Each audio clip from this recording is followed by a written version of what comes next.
ರಾಮಾಯಣವನ್ನು ಬರೆದ ವಾಲ್ಮೀಕಿ ಮಹರ್ಷಿಗಳು ಎಲ್ಲರಿಂದಲೂ ಪ್ರಶಂಸೆಯನ್ನ ಪಡೆಯುತ್ತಾರೆ. ಒಮ್ಮೆ ನಾರದರು ಈ ರಾಮಾಯಣವನ್ನು ಓದಿ ಜಗತ್ತಿನ ಶ್ರೇಷ್ಠ ರಾಮಾಯಣವನ್ನು ನೀವು ಬರೆದಿಲ್ಲ ಎನ್ನುತ್ತಾರೆ.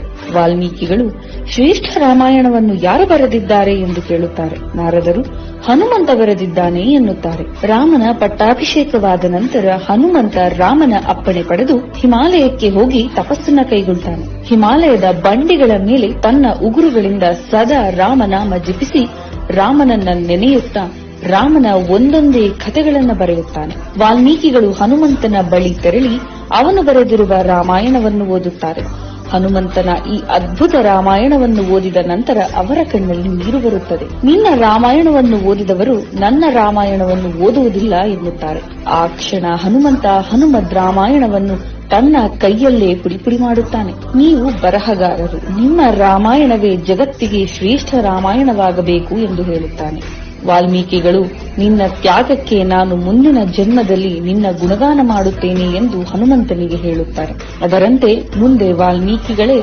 ತುಳಸೀದಾಸರಾಗಿ ಹುಟ್ಟಿ ಹನುಮಾನ್ ಚಾಲೀಸವನ್ನು ಜಗತ್ತಿಗೆ ನೀಡುತ್ತಾರೆ.